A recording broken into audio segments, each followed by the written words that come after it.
So I was taught that mediumship is easy. It's us that's the problem. So when we're trying to develop in mediumship, it's our mind that gets in the way.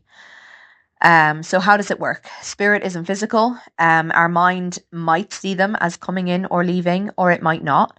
But in truth, they're always here. It's omnipresent. They're here all the time. They don't have a voice. They can't touch us or communicate with us by themselves. So they will use the mind of a medium to do that. So through the neural pathways in your mind, they will spark an idea so that you know what to talk about. And all you have to do is let them. You just literally just have to let them talk about what they want to talk about.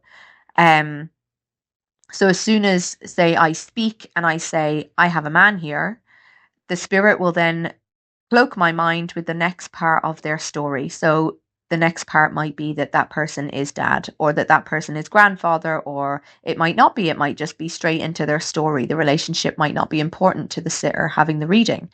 And that's why it's important to let the spirit tell their story and not get in the way of it.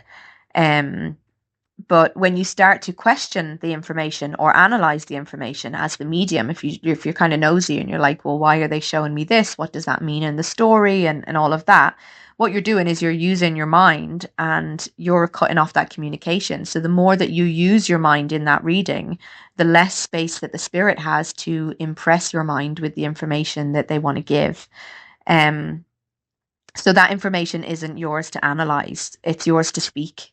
Um, and it's only going to be right or wrong. So it's just kind of putting our trust in the spirit world to just speak that information. If you can keep that analytical mind at bay and allow them to tell their story, the story can unfold. And sometimes it can unfold in such a beautiful way. And that will look like this is dad, he passed of this. He wants to talk about this memory or whatever it might be. And each reading is so different if you allow it to unfold in that way. If you're trying to make the reading go in a certain direction, it can really limit the spirit and what they want to talk about. So a lot of people are taught to have a checklist of things. Um, they are, that might be male or female, the relationship, how old they were, how they died, what job they did, and that's all stuff that might come up in a reading anyway.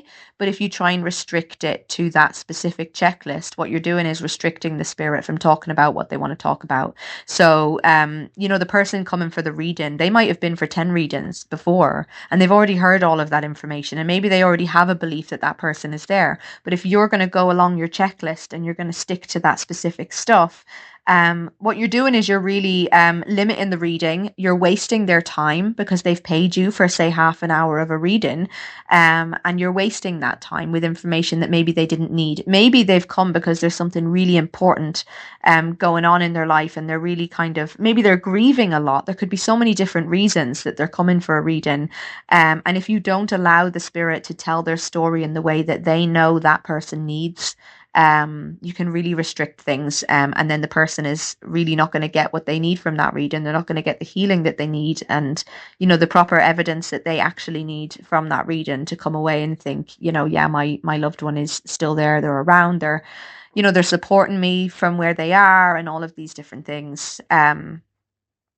Yeah, so allowing the reading to take its course as it will is really important.